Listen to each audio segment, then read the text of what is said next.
All right, good morning, everyone. So it's Thursday. It is June 4th. It's already sunny out. The sun's coming right in the front window. It's going to be a warm, really nice day. I think it's going to be 80s, something like that. I'm not sure. See, there's the sun and Miss Clara. Yeah? You go come down on my lap? Or am I just a path? I'm a path this morning. All right, so yesterday I worked on the winter petticoat for the dollies. I'm realizing I should probably make the winter doll at some point too.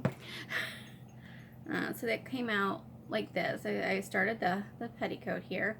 It's the wool flannel with the cotton yoke. And that's just gonna, of course, get pleated down into the wee little waistband here. I think I did decide on just some simple pleats rather than gathering. I kind of did the math for pleats, easy pleats. It's the yoke circumference is 3 times the waistband, so of course that makes for easy pleats. And that, yeah, I got to figure out what I want to do with the hem, because I don't want the hem to be too bulky. But that's the extent of what I pulled off yesterday. Of course, working on the copper hat, finished up the copper bonnet, and made that available, and that got picked up. Alrighty. So I want to share a couple things today. I asked a friend permission to share a story, which is really just a simple story, but while being simple, it is definitely a light bulb moment for me. It was maybe the light bulb moment for me, as simple as it is. And so I thought it was important to share with you today. About a year ago, I think it was last year, may have been the year before. You know, time kind of blurs. I remember it being a nice day, because all the mental pictures in my head were of a nice day. Might have been later spring. So here's a friend of mine and I hanging out at work. You know, we work in a high school. Towards the end of the day, we might have been around for a meeting or something that had us there later, and we're just talking, very relaxed, happy. And she gets this text message. She's looking at her phone, and her face suddenly gets really drawn with worry. And I'm like, oh no, what's wrong? And her son, teenage son, kid that I've known for a couple years, great kid. Like, you know how like sometimes you say somebody's a great kid and you're just being nice? No, in this case, this kid's a really great kid. One that I enjoy talking with, and just has that manner that makes you calm around them. Yeah, so really great kid. Had texted his mom, and he'd locked himself out of the house. You know, crap, locked out of the house. And I'm like, okay, well, all right. How long before you're home? Is there an open window? Because, like, all right, if I locked myself out, okay, you know what? In all reality, I wouldn't have locked myself out as a kid because we didn't lock our doors. I don't think I locked a door until college. And yeah, we didn't lock our doors in Avon. May have locked doors in college, but you know, I had roommates. Used to go in and out of the window there. The house that Dad had in Nunday, when that got sold, they had to find the original keys because he had the house built, and the keys all stayed in the envelopes. We never locked our doors. The door in Cast Isle was locked, but here's the trick. You just kind of hip bump the door and it opened anyway. So like in my mind, okay, doors and locks, it just doesn't work.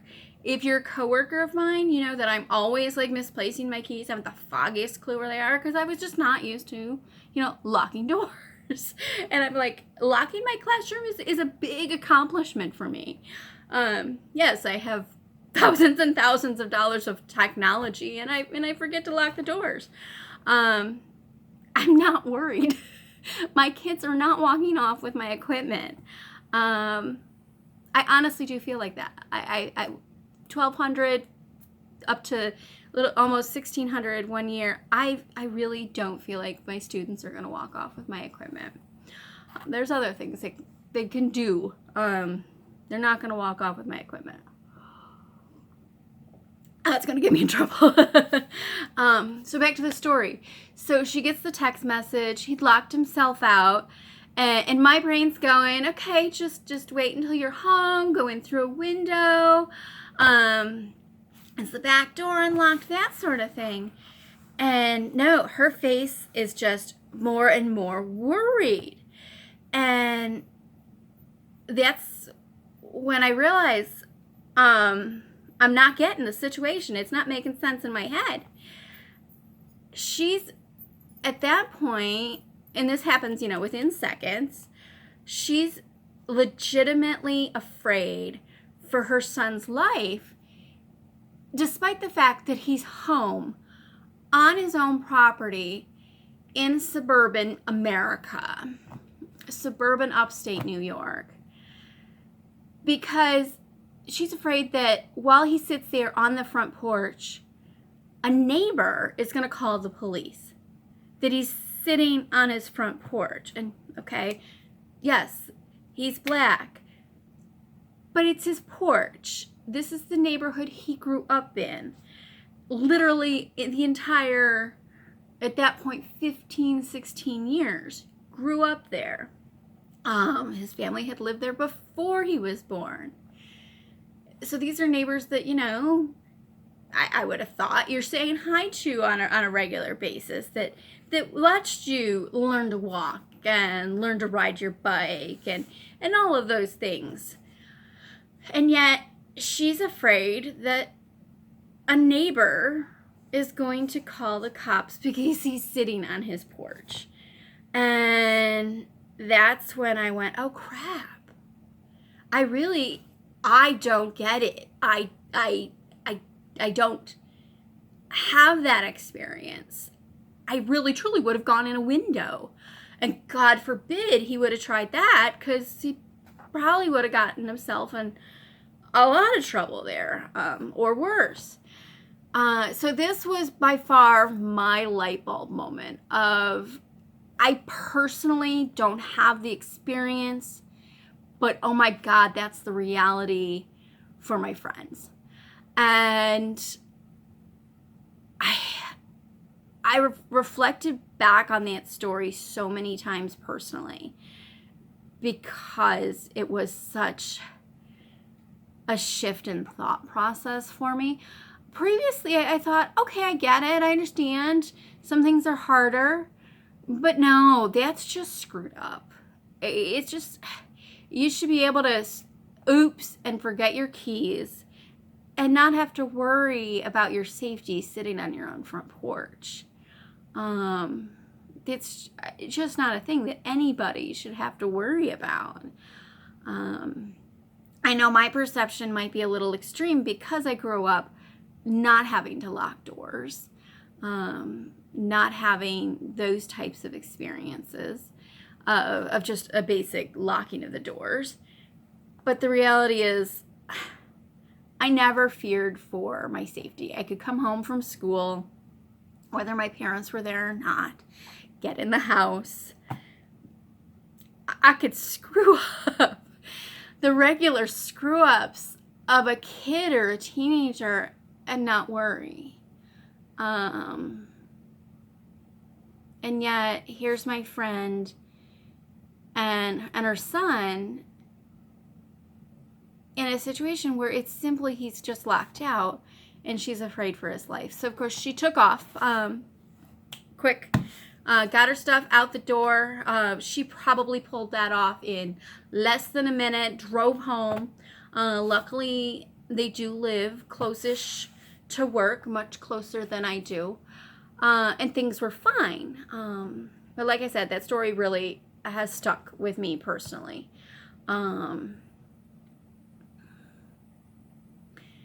And yeah, so I hope that means a little something to some of you.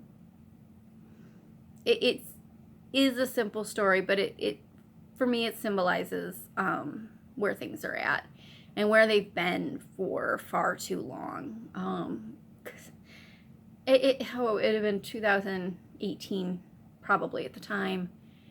There's no way that should be how things are then or now. You should be able to sit on your own front porch having forgotten your keys and not have to worry. That's just it. You shouldn't have to worry about things like that. Okay, so the next thing I want to share is about listening. One of the reasons I asked about whether it was okay to share that story was because right now I feel my role is to listen and to further share voices of the Black experience. And I was worried that by sharing this story that was a little too much about me. So in talking with my friend, she was okay with me sharing what I just shared. So the other component to listening is learning. And in that, I'm going to include this link in the blog post. But I want to point out an excellent, let me get this to show up right. Okay, so this is a blog over on WordPress that a friend of mine does. Okay, this is called Interpretive Challenges. And he's put together a new Freedom Summer and Beyond reading list. Okay, so this is an extensive, let me scroll down for you. And I can even zoom in a little. Come on, trying to get the screen right. So this is with a nice introduction, an extensive list of reading suggestions, recommendations for those who want to learn more about what has led us to where we are now. As you can see, it's quite long. It's arranged in chronological sections, okay, from the colonial era right up through present. And this includes a nice sampling of subtopics as well. So I was going through the list yesterday, dropping some pieces into my Amazon list. Of course, I'm very interested in the experience of women, and I'm particularly interested in work roles. So I don't remember which book. I was putting some books over in Amazon, and it led me to another one that's just coming out this summer. That's exactly what I want to read. So it's called An Intimate Economy, Enslaved Women, Work, and America's Domestic Slave Trade. Okay, so what I've been studying is, of course, women's roles as they work, their employment, how they earned money, the work that they did that didn't necessarily earn money. And of course, an aspect of that is going to be enslaved women doing the same exact work that women would have been paid for here in New York. Like women would have been hired in, or you could hire in a younger girl to do a lot of work around the house, and that would have been a method of them making money and you being able to get additional chores done. But in slave states, most of that work would have fallen on enslaved women. Well, that's my assumption. I should read the book. So this book's coming out in August. I'm zooming in so you can get a better picture of the cover. here. All right. And M suggested a couple books to go along with that. So I'm going to try to read them all, not consecutively, because I'm not a consecutive reader. I cross-reference a lot. As I read, I jump through books, and I add notes, and I jump through spaces. This is why it takes me forever to get through a book. So that's over in my cart right now. It can be pre-ordered. I'm leery of pre-ordering because I'm watching how the charging goes on some of the Amazon stuff. So those are a couple, hi Clara, recommendations. I'm going to put the list, the blog post, on my blog post. And I'll include this book as well if folks are interested in that. Honestly, looking at the list, you could start that and do a book a week, and it's going to take years to get through the list. And at that point, we'll each know more, but still not fully understand. Because I don't believe it's possible to fully understand the experience of others. Just like most of us probably feel that others can't ever understand our own personal experience. There's psychology and sociology in that. Okay, so I think that's it for today. Got a little heavy on the topic. I hope folks are still listening, because I do think it's important to listen and to learn, become self-educated if need be. Tomorrow is Friday. From what I understand, I should be having some goodies arrive in the mail. Some of the rest of the materials for winter pieces. I'm going to need to make a lot of winter pieces with what I've ordered. So I hope I'm right that people are going to want those. Those of you that are in the Sunbonnet Challenge, remember to share your fabrics this week. I shared the two of mine, looking right at them behind the camera. Still debating about that wool. Let's get the color. Here, let me grab it. So it has a subtle hint of pink to it, but it's very tan. And I'm just worried that it's just gonna, like, look a little lost on me. So I'm very tempted to throw it into the laundry with something pink. Like the stockings. All right, so I will see you all tomorrow. Have a good day. Bye-bye.